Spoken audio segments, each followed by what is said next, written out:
if you've got a green light and if you want to pass it around any other people. Oh, sure. Do you want me to introduce myself? Okay. Hi, my name's Eric Jansen. I'm one of the co-founders of One Heart, and we're the first Penn State student organization. We're the first Penn State student organization to, really focus on the sexual abuse of children, male or female. And I just had a real quick question about what we as Penn State students can really do to kind of like break that silence that especially males experience with coming to get help, and what sort of resources we can give them so that we're not listening to them, but then at the same time giving them the wrong information. I see Tom's itching to get to this one. Sure. The biggest thing I think the people at Penn State can understand that this did happen. It was going on for a long time, and there was institutional cover-up. Unfortunately, the football team, which is everybody at Penn State really is into and it was a big part of their life, suffered immensely from that. And there was signs around Penn State for a while about that, we're back, and a lot about the pride in the football team and that. But in particular, I think that made a lot of survivors feel left out and feel the anger towards them. And you got to understand, there are 40,000 people here. You have probably 5,000 or 6,000 male survivors walking around. They weren't abused at Penn State. They were abused all over the country, wherever they lived or wherever their abuse comes. But if you look at the statistics, 1 in 5 or 1 in 4, that is a tremendous amount of people. So it's not just Jerry's victims that need help. It's many, many thousands of male survivors on this campus. And I don't know if there's any support groups or any way to create a feeling that they are being supported. Now I think they feel that they are the fault of the football team's demise. And there's a lot of hard feelings when they see signs, congratulations, we're the football team and all that, and a feeling that maybe they aren't understood.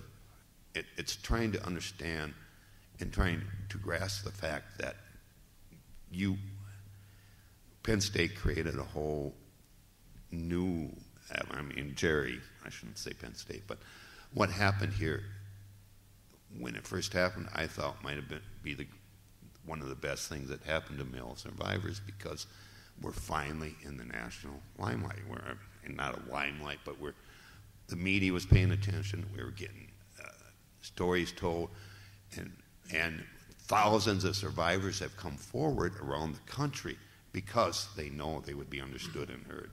So the best thing I think you can do is understand, try to maybe support, get a support group going with therapists and stuff like that. But we really need peer support. I was going to say, I have talked with Dr. Falzone, who's worked with the Student Health Services here. Dr. Falzone, I know, has worked with and has attempted to set up some therapy groups with male survivors. As Tom mentions, you've got a community of 40,000 students here.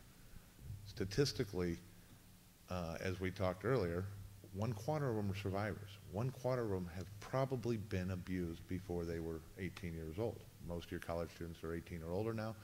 So there's 10,000 survivors on this campus. Now, with the flow of emotions that happened last November 4th when this whole story broke, and within a month after that time, I applaud the guys who put together the Candlelight Vigil in December. But the flow of emotions between that time, the anger towards the victim, the anger towards the whole thing coming out and ruining the football program, I think Nittany Pride needs to be there. I want you to be proud of your university. I want you to realize the way I look at the Boy Scouts is it was the management that the Scouts is the problem with scouting. Right. It was the management that was a problem with Penn State. It wasn't Penn State that's a problem. It's not the Boy Scouts that's a problem.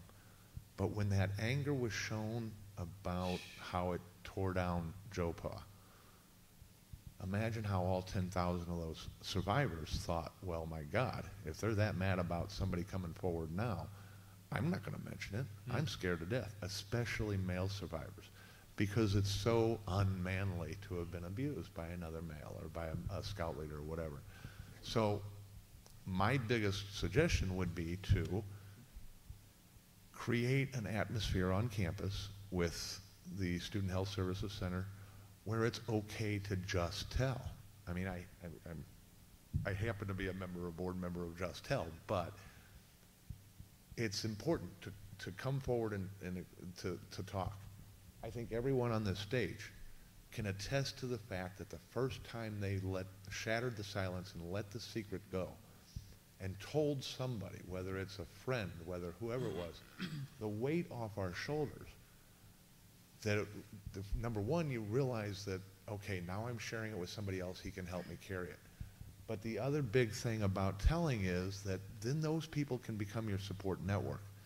And there's 10,000 students on this campus that can support each other and help each other if it's okay to come forward and talk about it.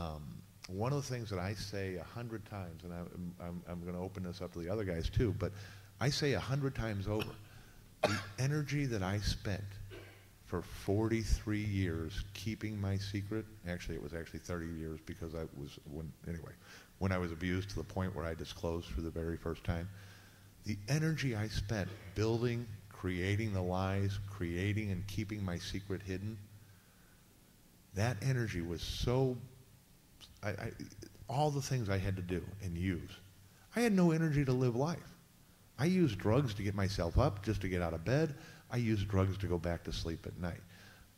Because I had no energy, because I was spending so much of that energy towards keeping the secret. Once I let the secret go, once I told somebody for the very first time, the weight off my shoulders, I broke the secret, I now have energy to be an activist like I am. I'm driving 17 hours to get to Pennsylvania to be an activist because I now have a renewed sense of energy. So the benefits behind telling and letting the secret out, you've got to make it a safe place for both males and females to come forward on this campus and disclose. I would bet out of the 10,000 victims that are sexual abuse victims that we have on campus, statistically, I would bet that probably 9,000 of them came to campus to get away from their abuse, and they're finally thinking, okay, I'm getting away. I'm now free. But they're not, because they're still keeping the secret. So if you can make the campus a place where they can feel comfortable coming forward and talking and setting it free, that's going to be the important part. And I would love to see a male support groups, things like that. But Dr. Falzone's working as much as she can to get things like that going. I'd like to ask a question. Today's what, Sunday or Monday, whatever day you have your football game, which I think is Saturdays, right? And to get the temperature and the pulse of the community and the students, hand out this literature. And that would probably tell you what's going on. If they start walking by you. Last November, I was able to travel on foot to Penn State from New Jersey, from southern New Jersey and Williamstown. Actually, my wife dropped me off in Blackwood. It was a 200-mile trip. I walked 60 miles on backpack, and I had on my back, "Don't rape our boys, Penn State and beyond." And I say that because the first person I saw 5 minutes into my walk, he was sexually abused. I make eye contact with him. I walk a couple feet, and I look back, and he was still looking at me, probably looking at my back, and I turn around and walk. But anyway, as I got closer to Penn State, I started getting smirks and cold shoulders and all that. And I really, I want to flip out. Because I seen a young kid, probably your age, maybe a little younger, just smirking and laughing, and his parents just walking out the door. And I was pissed, but I'm beyond that now. And yeah, get it. What you can do is leave literature out, John Kennedy said that secrecy in an open and free society. I think he used the word repugnant. Yeah, I think he used a stronger word than that. But this secrecy. I don't know if it's going to break.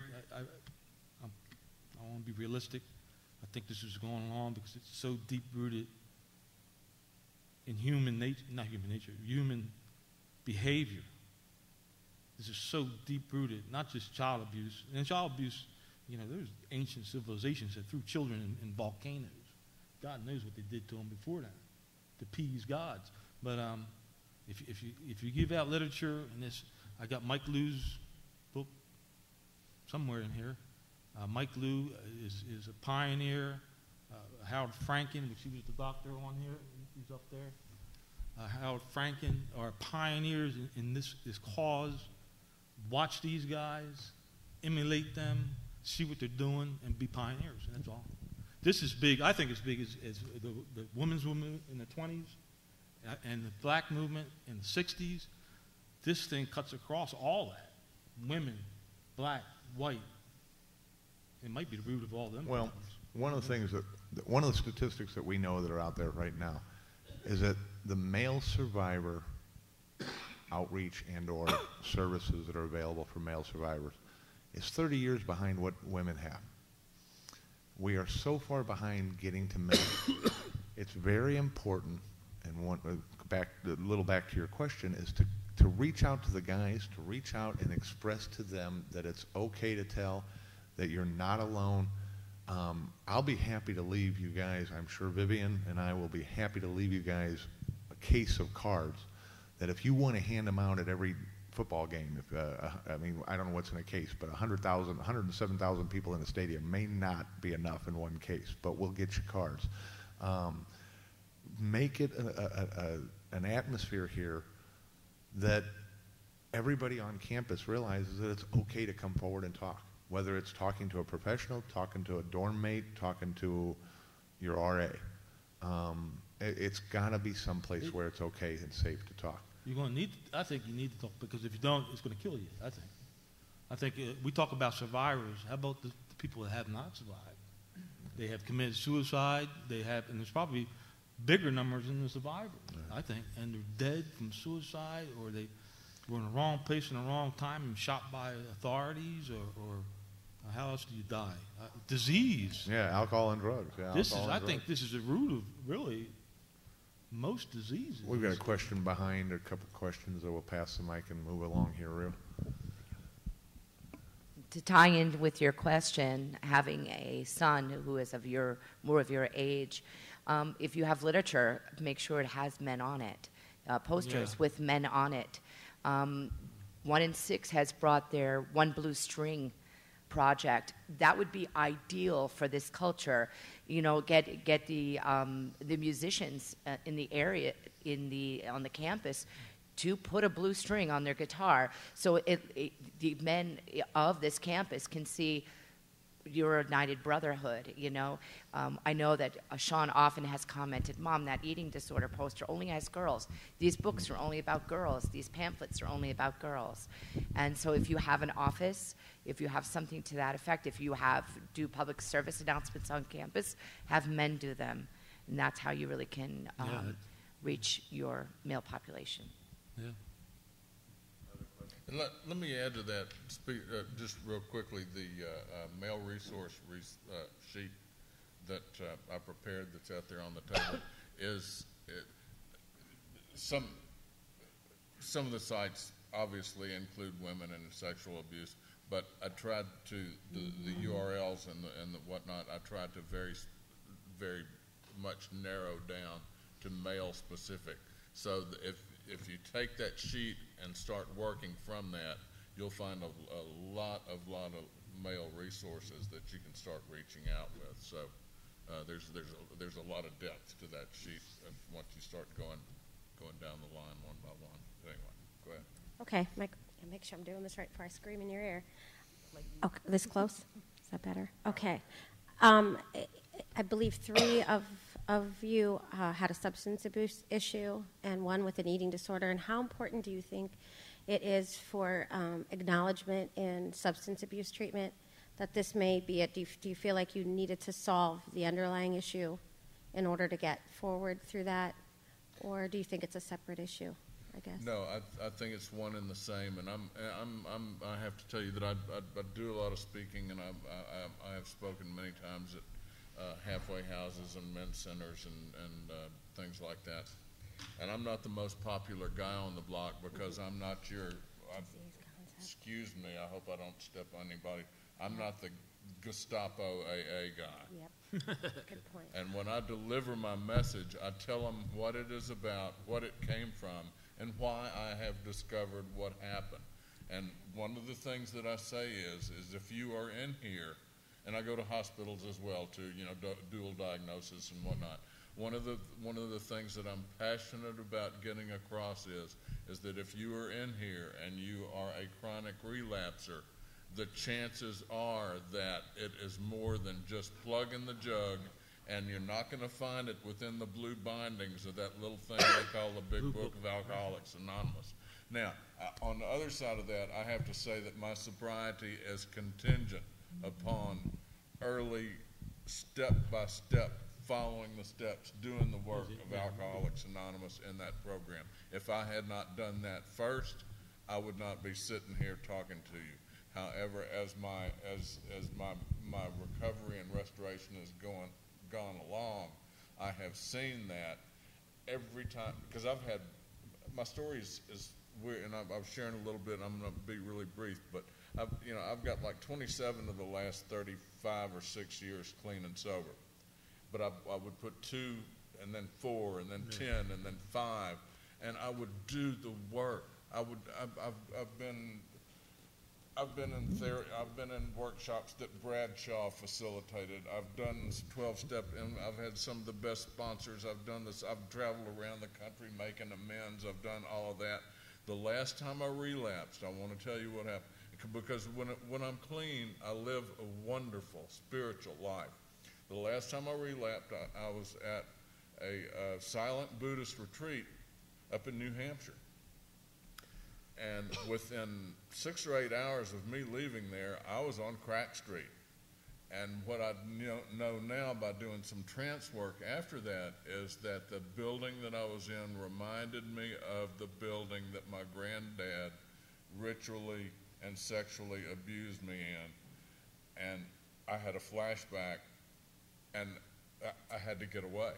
And so what I know now, looking back at the times that I've had all these periods of sobriety, and I was doing the work to stay sober, I kept thinking, I should go to more meetings, I should do this, it's the wrong sponsor, I haven't done that. And still it being about me not being good enough, and now I know that there are some of us who just, this stuff is so deep and so subconscious that we have to work on those issues and get free from us not being a mistake walking around on the planet in order to have any sense of peace or long-term sobriety. That's my take on it. So, yeah, substance abuse of all sorts is a very, very big problem. I would venture to say, and this is just a kind of semi-educated guess, that probably 80% of the people who have involved in some kind of hardcore substance abuse have got some sort of abuse background. The other 20 are probably just, unfortunately, it's probably genetic and they got involved in it, or they were no abuse, although actually sometimes genetic can lead to abuse. But it is a very common among survivors, substance abuse of some sort. Some of it is food. That is a substance, and it's abuse of food. You'll notice that a lot of male survivors probably are not the most svelte, well-built guys. yeah, that's what I do now. Yeah. When I hurt and I ache and I eat. Right. So I mean, there's But it's a better lot of than issues. being on Crack Street. So there's a lot of issues about abuse and body abuse and not caring about your body. And again, it comes back to that whole fact that your body and it becomes a very mechanical thing. We go through the process. We try to kill it with mechanics. I want to, any other questions first? Yes? No? Anybody? Nope. All right, so let's kind of move into the recovery that we were just talking about. I think one of the first steps in recovery is that you've got to get clean and sober. You've got to kind of work on that substance abuse problem. So as a therapist, if you're going to get into working with males, you kind of got to focus on first getting to the core clean person first. You may not get to the abuse problems, but you got to get all the fogging mechanisms away from in front. So substance abuse and working with the different types of, and I'm not a big believer of the 12-step programs, but I'm also not a big believer of cold turkey. I did do a 30-day, actually it was 23-day inpatient process to get clean and sober. It worked. It cut me off of any access to anything. And then once I was clean and sober, it was much easier for me to get into the core issues of what was causing my problems. So that's my first recovery step. I would suggest no, go ahead, we'll work our way down the line here. I would have to totally disagree with Carl, 100%. 100%, 1,000%. Uh-oh.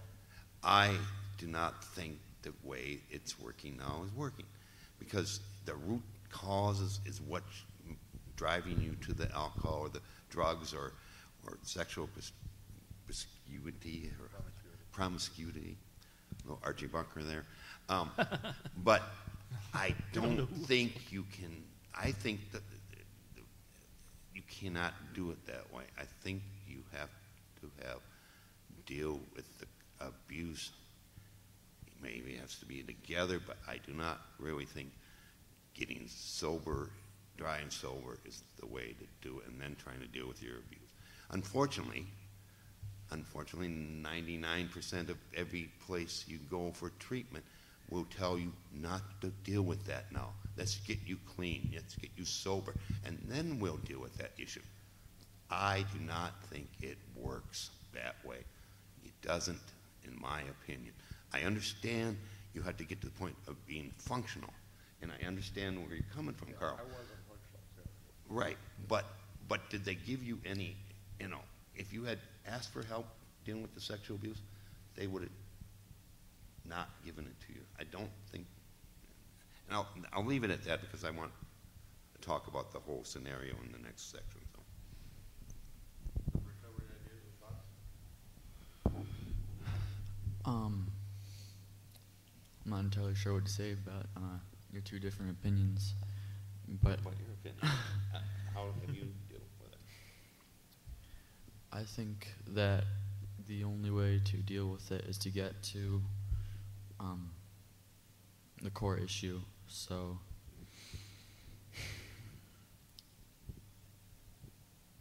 I guess, well, for example, this past year in August, I went to Pennsylvania Psychiatric Institute. We decided to go to that instead of an eating disorder, like inpatient or whatever you want to call it, because we thought that maybe instead of trying to deal with the eating disorder individually, you could, which is, I think, a symptom, that you could try to find the core problem, and then maybe that would help all the off branches. So I think that you have to get to the the heart of the issue instead of dealing with the the branches or whatever you want to call it first. So. And I don't disagree with Tom. I agree with him 100% also. Or Sean, yeah, either one. Because honestly, totally, each person's an individual, and your processes have to be developed and worked through as an individual. But for me, I had to get rid of the things that were clouding me before I could look at my past. As you say, some people have to work from a combination of combined dealing with a substance and then also dealing with the core issue. I'm sorry? I don't think it's an issue. It doesn't matter. Can I say something? Sure. Because I was at therapist before I left being a therapist to become an activist. So You just like to hang out on the Warped Tour. That's the only reason you got into that's this. totally true. You have to look at I believe, this is my belief, but also from the literature somewhat, you have to look at the reason why people are doing drugs and drinking, which is to self-medicate. All of the behaviors that you guys have described, including the cutting and all of this stuff, is an attempt to handle the pain and to cover it.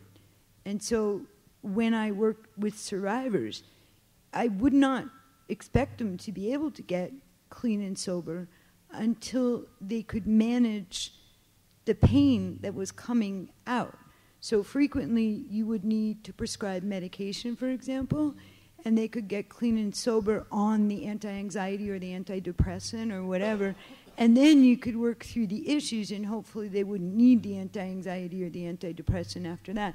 But I think you're pulling out from underneath somebody a crutch that they actually need because of the emotional pain that they're in. Does that make sense? That's my opinion. I'm just throwing in a therapeutic perspective from my experience with in therapy. This is mine. I'm not sure if what comes first or should come first, the old egg or the bird or whatever. But for me personally, I don't know if I needed to get sober or not. That's how it worked. I became sober. I had sobriety for a year, and the first therapist in my late 20s, first therapist that hit home to me, I couldn't even shed tears. The pressure in my head got so bad that the blood vessels in my eyes, they start popping. And that's how bad I started to realize that something was taken from me. And she said, you were violently taken out of a childhood situation, or your childhood, and violently put into an adult violent situation. But I don't know. Personally, I don't know if I needed to. I don't know. No, again, I did become. And I don't think any of us are wrong up here. I mean, honestly, none of us are talking wrong. I'm just sharing my experience. Maybe do, maybe don't. We all have to deal with it in the way that we have to deal with it. Like I say, I personally had to be clean and sober before I actually started facing the other problems. Because suicide is prevalent. I'd like to jump in here because I just have to tell you that I don't think it matters. No. I think that when the student is ready, the teacher will appear. I believe about this recovery as I do about religion. I'm very liberal about that, but I believe that there is a Buddha and a Jesus and a Tao and a this and that and the other, so that no matter where you are in life, corner of the globe, how you feel, there is going to be there's going to be a teacher there for you. And I think, and what we deal with here, there is this organization, there's that organization, there's this way to do it, there's what you're doing on campus, there's April is sexual assault aware. I believe that there is no competition. I can tell a story that some of you in the audience would not get, but one of you would. Carl's got a story exactly the same. So however it comes up, just as long as we're going down that path, we're on the right track. And I want to throw in that it is set up in us, literally, statistically, chemically in the brain to repeat behavior. So that we chronically relapse is not just something because we're wrong and bad and haven't done it right. The chemistry changes in the brain during early trauma, and we are set up to do that. So recovery doesn't happen A, B, you do A, B, C, and then D, E. You may do A and C, and then relapse, and then have to come do E, F, G, A. But as long as you, because my story is never give up. Don't quit 5 minutes for the miracle, because I've been close to death more times than you shot at, kicked out of crack. I mean, when I tell you my stories, the stuff that movies are about, I'm not one of those that's making it up. I'm not kidding you about that. And so it's about never giving up. It's about always, to me, it's about always seeking something else. Even here on campus, I was trying to think my early days in recovery and what I did.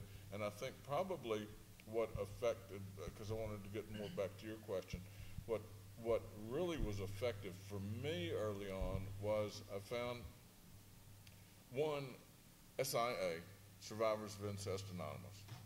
And that was really, really good, and it's got a format, and it's structured, and it's nationally known, and so things like that. And I'm sure that there are professors on this campus especially, given the circumstances, and on any campus, that would be willing to work with male survivors in a group. I had more healing and more bonding and more okayness with men from the first male incest survivor group that I did. Well, not only that, but Yeah, the statistics. this picture behind us. This picture behind us. I mean, it was a group session, a when I 200-men was- group session that we spent and filmed 2 days for.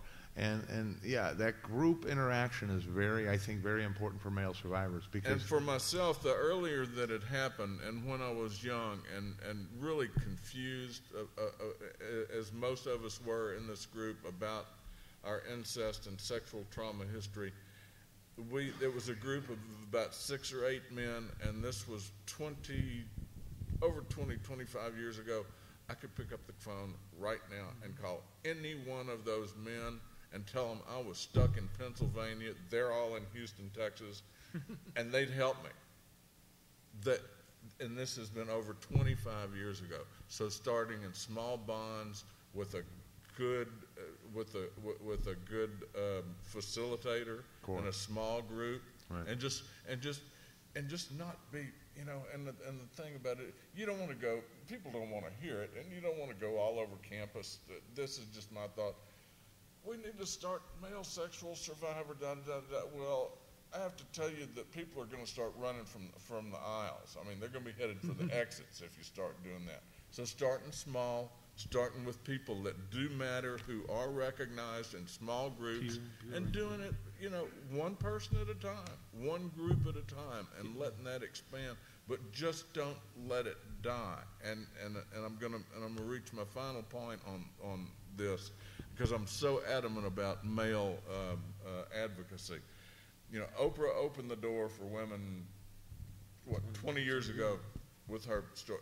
And so women, one, because of that, and two, by their nature, are more prone to be open and talk about sexual abuse. Men are not. The door, God bless the men who have survived what's happened on this campus and in the Boy Scouts, and that it's been in the media. I pray for them every day.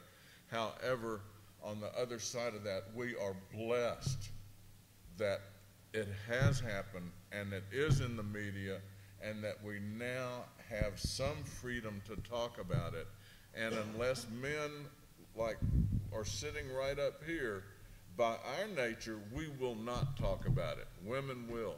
So unless there are men like us here on this panel, and hopefully some of you in the audience, that are willing to grow a set of cojones and stand up and say, look, I'm a male survivor, I don't care what you think, and I want to help you, I want to do something about it. The lid's going to close. But women will keep it open.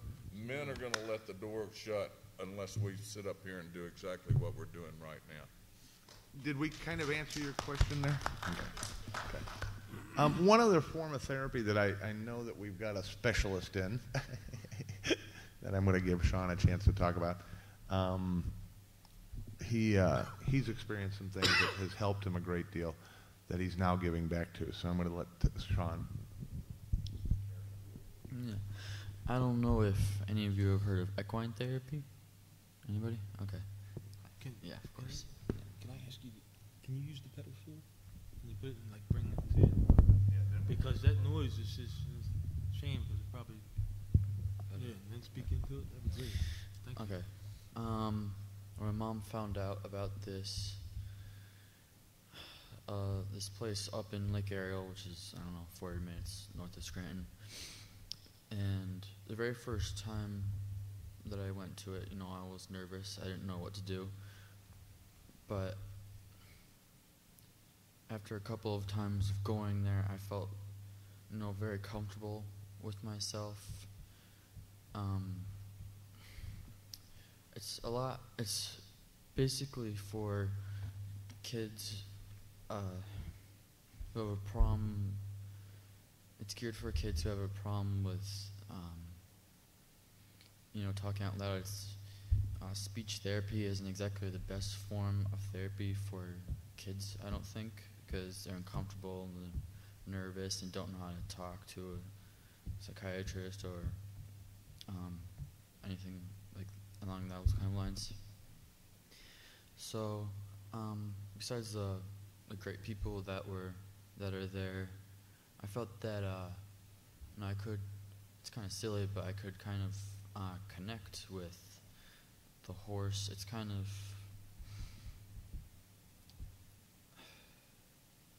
a way to, just kind of release the pressure of the day and just to calm down and think and open up your mind or your heart or whatever, however you want to describe it. And, after a while of getting to know the people, you feel open and you take gradual steps to talking about, your abuse and, not only growing a bond with the horses that are there, which is easier, but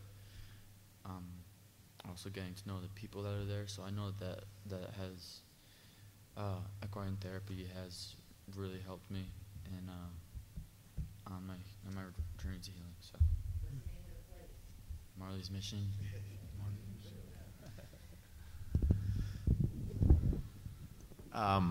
So, basically you're saying that the equine therapy helped you kind of work on your self-esteem, interacting with animals, kind of building, kind of working on that kind of.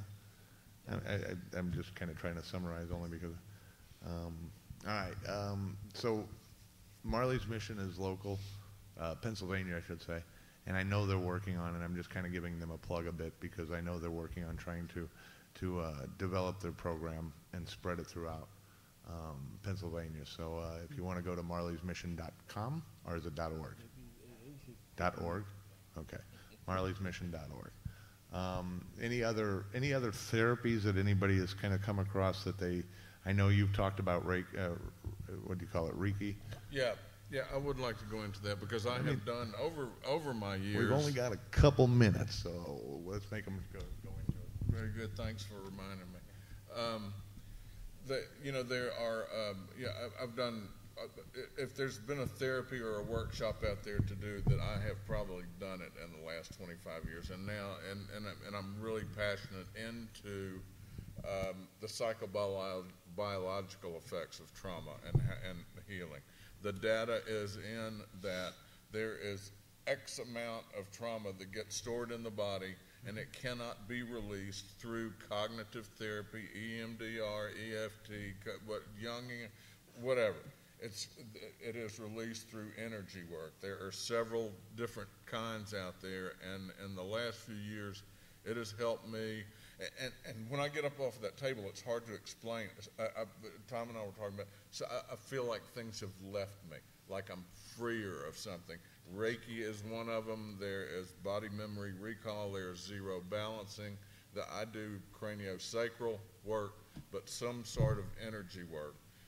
And again, the data is that there's X amount of trauma that cannot be released in any other way, and that I think maybe even some of the people that I've recommended to that in the beginning of their healing journeys have tried that and immediately started opening up into being able to get into other kind of therapy modalities. So it's a tremendous way to open up in some areas that just can't be reached any other way. And in a two-hour conversation here, there's no way we can cover all processes and/or recovery issues. Did you have a question? I'm sorry. Oh, so there are a lot out there that are available.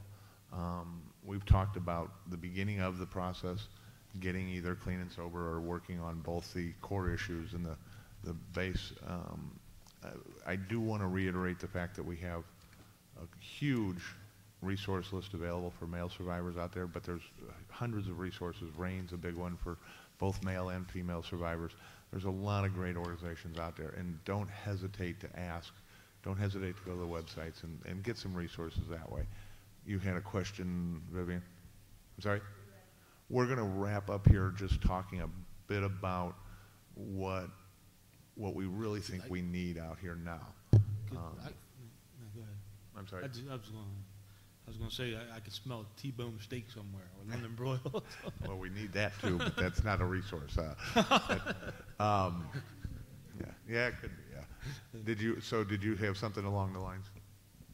I guess what I wanted to think about, and maybe because of the work I do, because I started Just Tell, because I really do believe that the sooner you disclose and begin to heal, and I wondered if you guys could address that at all in terms of how long it was before you disclosed, and if you have any thoughts about sooner disclosure making a difference versus the first person I holding a disclosed secret. to, I was 15 or 16, and he was a year younger than me. And he turns around, I don't know if he turns around, but he says to me, I was raped too, by his uncle, he said. And then it just kind of, and then I guess it depends. It depends on and then the second time, other peer members, I mean, that's probably the worst person. It's good to share, I guess, because then, and then 27. So, yeah, I think earlier the better. I don't know who's able to. There's some current studies that I hear that I know that there's a new program out, and I'm blanking on the name of it here after a couple hours sitting here. But there is a new program. It's a rapid response situation that's being done up here in the Northeast that they developed. I believe it was at Massachusetts, somewhere at one of those colleges up there. It's a rapid response for children and or teens who disclose. They come in with a rapid response team family approach, working with both the victims and the families, the non-offending adults if they're in the household. And I want to say it's a 6-month rapid response program that resources are thrown big time money at them. And I don't talk money-wise, but just they throw all the resources they can at them, spare no expense to kind of get this family working. And there's been a lot of success being shown in that. And for the life of me, I should have had that information right in front of me. I want to say it did help because we became good friends. I can go in there. Matter of fact, I went to his house 2, 3 o'clock in the morning. We went out fishing. And we didn't even say anything to each other. We just went out fishing. And I drank. He didn't, but I did drink. And we just went out there fishing till 3 o'clock and 4 o'clock in the morning, came back and went our ways. We lived next door to each other. So, it did help because now I knew. Right. And there are starting to be several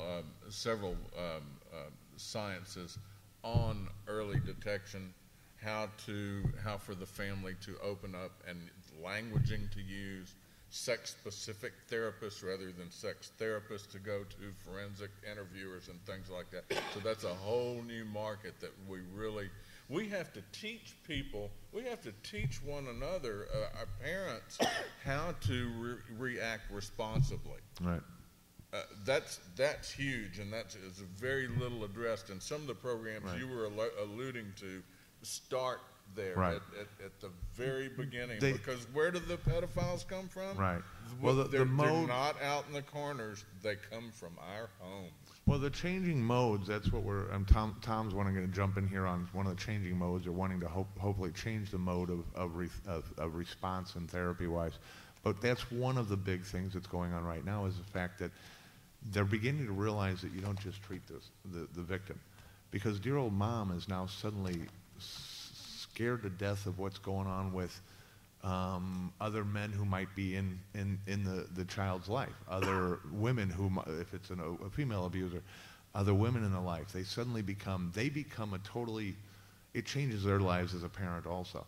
So the mode of response is now complete family oriented, complete family, non-offending adult being involved in the therapy with the teens. And that's something, like I say, showing a lot of promise. I think it would be something the that Stop Child Molestation Handbook and Stop Child Molestation Institute, that's not the one you're talking about, but they are pioneers in this field, and that'd be a good place, a good resource for anybody to start. So some of the work that they're starting to pioneer in will prevent pedophiles from becoming full-blown. Yeah, resources. Mike Liu has a workshop every summer, Bangor, Pennsylvania. It's not far from here, or this area, or we have friends with. And like I say, Tom wants to jump in here on some of the points of trying to change some of the modes of how we react to this, and how we need to kind of work on changing the whole overall picture. So why don't you jump into that there for us? Thanks. I was fortunate. I had the opportunity to visit the farm in Kentucky, which was set up for clergy sexual abuse victims. It was a total different way of delivering the system, healing resources. And I feel that we have to develop new national models that will deliver what we need. I feel we need to be able to go into recovery for in the beginning especially. It's so hard. 1 hour a week does not cut it. We need to look at this as treatment and service. We need to be able to go in for 15, 20 days, have therapy in the morning, in the afternoon, have a fun place where we can go horseback riding, get bond with the other men there. We need to develop 3 or 4 healing recovery centers around the country that will take people in and let us be there intensely. 1 hour a week does not cut it. You cannot get there. In my experience, I was able to go to Kentucky. It was in a fun environment. I was able to do Reiki. There was horses there. There was all things to do. But every morning and every afternoon, I had a one-on-one session with a therapist. And there was no clock sitting there ticking. I was able to, some sessions were an hour and a half, some were 2 hours, so that I knew when I started talking, we could talk to conclusion of that particular subject or that issue. For me, the hardest thing was being open up about what happened to me as an adult, where I felt what my issues or what all the crap I piled on myself as an adult. And 1 hour sessions can't do it. So I feel that there has to be a new delivery system. It has to be built somewhat on chemical dependency treatment or alcohol treatment, but only in the fact that you gather the people together. Within that core, if we were able to go there for 10, 15, 20 days, we would bond with the other people there. We would create a network of support for when we got out. We could even connect with those people in groups. But I feel that Penn State could be a great facilitator of this. There's $73 million on the table. $60,000 that was fined from the the NCAA, and $13 million from Big Ten. If we took that money and thought about how we're going to change, how we can help these survivors really and make a lasting change, it would be so much better. There seems to be a lot of argument about how that money should be spent. I think the number one thing Penn State and you guys can do is insist that there's a male survivor advocacy board that will help direct that money, can give input into where that money is going to go and help develop new systems. And if we could create these new healing centers and this new way of healing, and with the help from Penn State's fine money, it could change the way we all heal. And who knows, in 10 years, people may be talking about the Penn State model of healing, because it would facilitate the system and let us heal.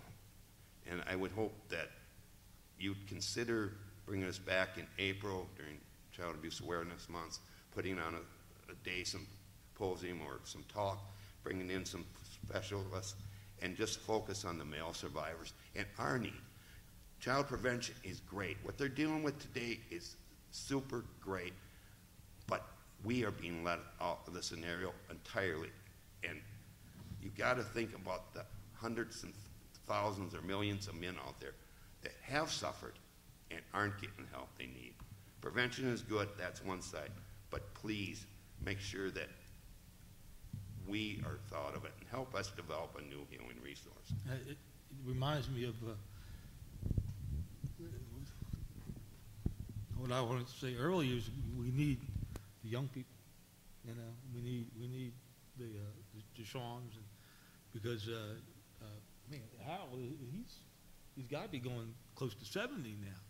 He started this back in the early mid 80s, and you know, I'm 50. You know, I'm tired.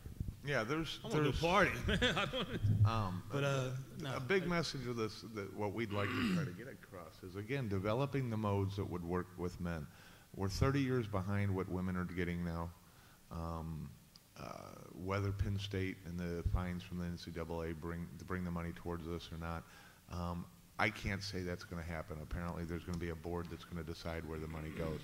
But there's a lot of things that can be done, especially for future service providers, if you think along the lines of, not every survivor out there is a woman. There are male survivors out there, and we've been battling for a long time. We've been battling within ourselves for a long time. But we would like to, we'd like to help. We could use the help. And there are certain things that as he says, Howard's 70 years old, Mike Lou is pushing mid-60s. They're both in the field for a long while. We need some new blood coming up. So please, feel free to get into that and look into that as a possible therapy specialty that you're interested in, if you're interested in it. I do want to thank everybody for being here. I do also, Bo, Julian, Sean, Tom, thank you all very much for being here, sharing your stories, or sharing your feelings and your passions. I think all of us, we're creating an army. There's 200 men standing behind us that I think Oprah did a huge favor for us to help create that army. If any of you have questions, anything that you want to talk about afterwards, feel free to talk to us about it. We'll be around for a few times. We were intending to do a candlelight vigil or a candlelight event. It's called Shattering the Silence, Shining a Light on the Future. Unfortunately, from what we've been hearing on the ceiling around here, I don't think the Old Main or anywhere out there is a safe place to be. So we're going to just kind of wrap things up at this point. Also, compared to the attendance, I don't know if that's going to be a big, strong point. So I do appreciate your attendance and your coming tonight. Any last questions? Anybody want anything? Feel free to talk to any of us on an individual basis, too, after the panel. Thank you very much. We went a little more casual than we were planning. Thank you all. Thanks very much.